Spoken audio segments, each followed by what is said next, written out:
चला तर विद्यार्थी मित्रांनो, माझ्या युट्यूब चॅनलवरती तुम्हा सर्वांचे अगदी मनापासून स्वागत करते। विद्यार्थी मित्रांनो, तुम्हाला इंग्लिशमध्ये I, me, my, we, us, are कधी वापरायचं हे कन्फ्यूज होत आहे का? जर असं असेल तर हा व्हिडिओ, आजचा जो व्हिडिओ आहे तो 100% तुमच्यासाठी आहे आणि ह्या व्हिडिओ नंतर 100% तुम्हाला हे सगळं क्लिअर होणार आहे की आय कधी वापरायचं, यू कधी वापरायचं, ही कधी वापरायचं, वी कधी वापरायचं, यू कधी वापरायचं, हे जे सगळे सर्वनाम आहेत हे कधी वापरायचं हे या व्हिडिओमध्ये नक्कीच क्लिअर होणार आहे। तर विद्यार्थी मित्रांनो, अगदी बेसिक पासून फुल क्लिअर कन्सेप्ट या व्हिडिओमध्ये मी तुमच्यासाठी घेऊन आलेली आहे। हा व्हिडिओ शेवटपर्यंत बघा आणि मी तुम्हाला 3 इझी काही ट्रिक्स देणार आहे। त्या ट्रिक्सचा वापर नक्की इंग्लिश शिकण्यासाठी तुम्हाला होणार आहे। तर बघा विद्यार्थी मित्रांनो, प्रोनाउन म्हणजे नाउनच्या जागी वापरला जाणारा शब्द, ठीक आहे, त्याला आपण प्रोनाउन म्हणतो किंवा मराठीमध्ये आपण सर्वनाम म्हणतो।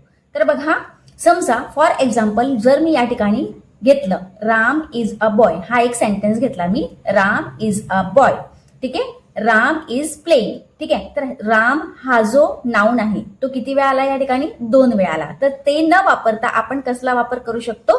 ही चा वापर त्या ठिकाणी करू शकतो। कशा पद्धतीने?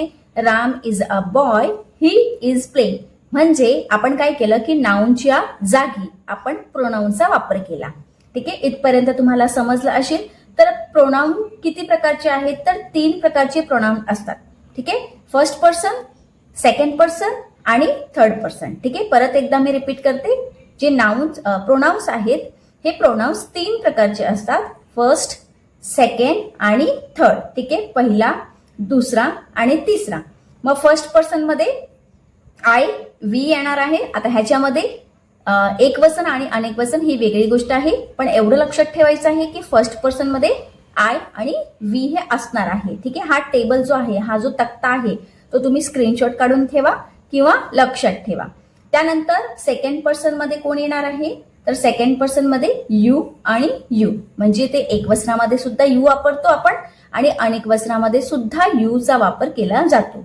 थर्ड पर्सन मध्ये ही, शी, इट आणि दे असणार आहे, ठीक आहे। म्हणजे सिंग्युलर मध्ये जर पाहिलं, एकवचनामध्ये जर पाहिलं तर ही, शी, इट असणार आहे आणि अनेक वचनामध्ये जर पाहिलं तर दे असणार आहे। अशा पद्धतीने प्रोनाउनचे 3 प्रकार आहेत, फर्स्ट, सेकंड आणि थर्ड।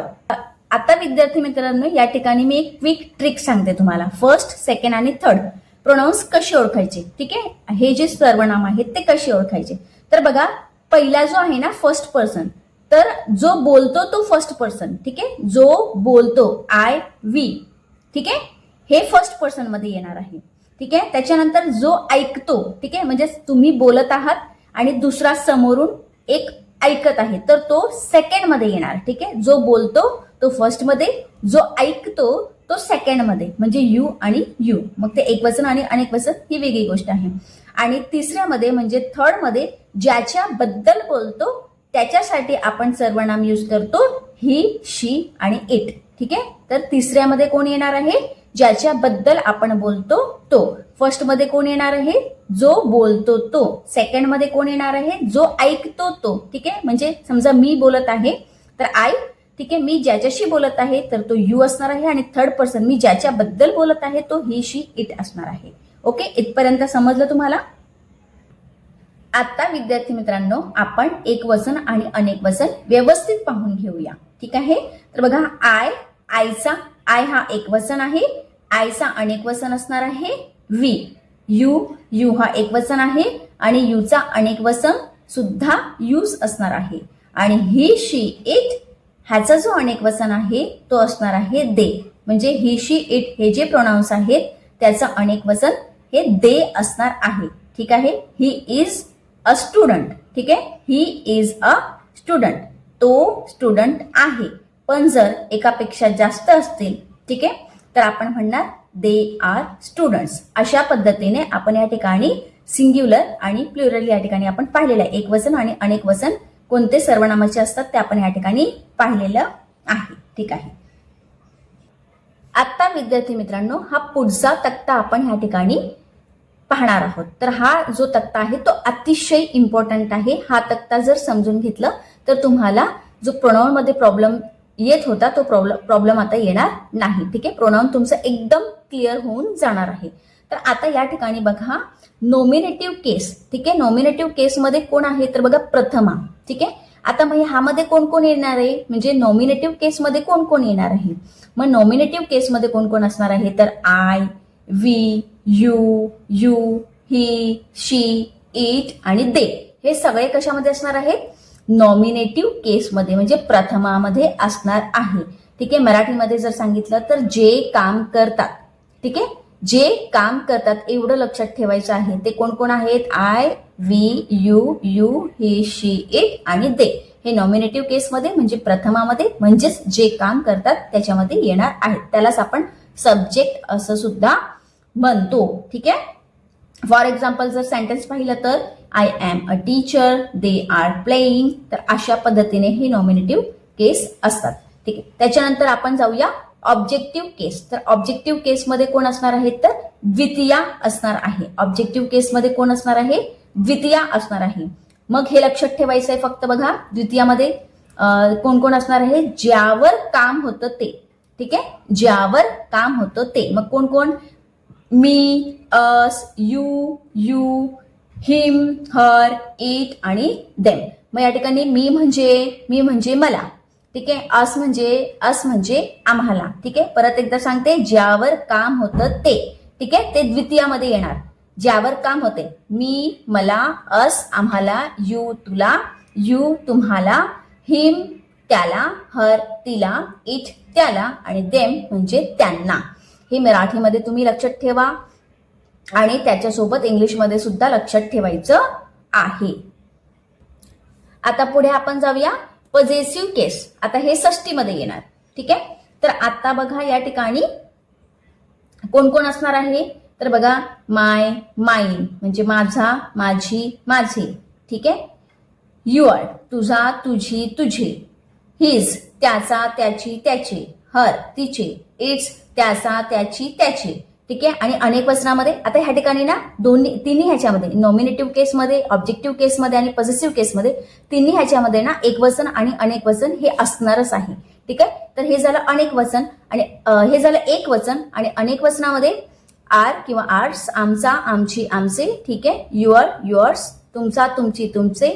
देअर किंवा देअर्स, त्यांचा, त्यांची, त्यांचे, ठीक आहे. म्हणजे आवर, आमचा, ठीक आहे, आणि आवर्स, ठीक आहे. हे दोन्ही अनेक वचनामध्ये असू शकतात आणि ह्या ठिकाणी सुद्धा देअर आणि देअर्स असू शकतात आणि युअर आणि युअर सुद्धा या ठिकाणी षष्टीमध्ये असणार आहे. तर हे तुम्हाला लक्षात ठेवायचं आहे. एक्झाम्पल म्हणून आपण जर सेंटेन्स पाहिलं तर कसं होणार आहे तर बघा या ठिकाणी जर आपण बघितलं तर दिस इज माय बुक, ठीक आहे. काय आपण वापरलं या ठिकाणी माय, ठीक आहे, म्हणजे माझं, ठीक आहे. This is my book, this book is mine किंवा आपण माइनचा सुद्धा या ठिकाणी वापर करू शकतो. दिस इज माय बुक किंवा दिस बुक इज माइन, हे माझं पुस्तक आहे किंवा दिस बुक इज माइन म्हणजे ही पुस्तक माझी आहे. अशा पद्धतीने या ठिकाणी सेंटेन्स तुम्ही बनवू शकतात. आता या ठिकाणी एक गोष्ट लक्षात ठेवायची आहे विद्यार्थी मित्रांनो, जसं मी तुम्हाला सांगितलं की दिस इज माय बुक, ठीक आहे. आणि दुसरा मी एक सेंटेन्स सांगितला दिस बुक इज माइन. मग माइन जर आपण वापरला तर माइन नंतर नाउन लागणार नाही, ठीक आहे. जर तुम्ही सेंटेन्स पहिला बघितला तर दिस इज माय बुक म्हणजे मायच्या नंतर बुक होतं, बुक हे नाव आहे, ठीक आहे. पण जर दुसरा सेंटेन्स आपण पाहिला दिस बुक इज माइन तर बुक अगोदर आलेला आहे आणि माइन हे नंतर आलेलं आहे म्हणजे माइन नंतर नाउन लागणार नाही. हे इम्पॉर्टंट ट्रिक या ठिकाणी तुम्हाला लक्षात ठेवायची आहे, ठीक आहे. पाचवी तुमची तिसरी ट्रिक जी या ठिकाणी मी तुम्हाला देण्याचा प्रयत्न करणार आहे ते आहे की या ठिकाणी बघा आय हा जो सर्वनाम आहे, ठीक आहे, तर आयचा होणार आहे मी, ठीक आहे, आणि मीचा होतो माय, ठीक आहे. त्याच पद्धतीने वीचा होणार आहे अस आणि असचा होणार आहे आर. त्याच्यानंतर हिचा होणार आहे हिम आणि हिमचा नंतर होणार आहे हिज, हे लक्षात ठेवायचं आहे. त्याच्यानंतर शीचं होणार आहे हर आणि हरचं होणार आहे हर. म्हणजे या ठिकाणी ऑब्जेक्टिव्ह केस आणि पॉझिटिव्ह केस दोन्ही ह्याच्यामध्ये हरचाच वापर केला जातो, ठीक आहे. हे पॅटर्न जर तुम्ही लक्षात ठेवलं तर या ठिकाणी तुम्हाला सगळं इझी होणार आहे. तर बघा विद्यार्थी मित्रांनो, हा पॅटर्न तुम्ही एकदम व्यवस्थित लक्षात ठेवायचा आहे आणि त्याच्यासोबत तुम्ही स्क्रीनशॉट सुद्धा काढून घ्यायचा आहे. एकाच वेळेस स्क्रीनशॉट काढता येणार नाहीये, त्याच्यामुळे दुसरा स्क्रीनशॉट तुम्ही 2 वेळा असं करून तुम्ही स्क्रीनशॉट या ठिकाणी काढून घ्यायचा आहे.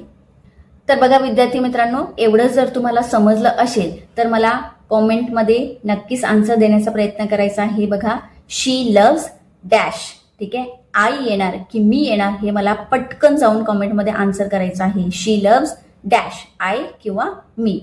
दुसरा आहे दिस इज डॅश बुक. ठीक आहे, माई येणार की माईन येणार हे मला नक्कीच लगेच जा आणि कमेंट बॉक्समध्ये मला लगेच कमेंट करायचं आहे की आन्सर कोणता करेक्ट असणार आहे. तर आजचा हा व्हिडिओ तुम्हाला कसा वाटला विद्यार्थी मित्रांनो ते मला कमेंट बॉक्समध्ये नक्कीच सांगा. आणि व्हिडिओ जर आवडला असेल तर लाईक, शेअर आणि सबस्क्राईब करायला मात्र विसरू नका. भेटूया आपण नेक्स्ट व्हिडिओमध्ये. धन्यवाद.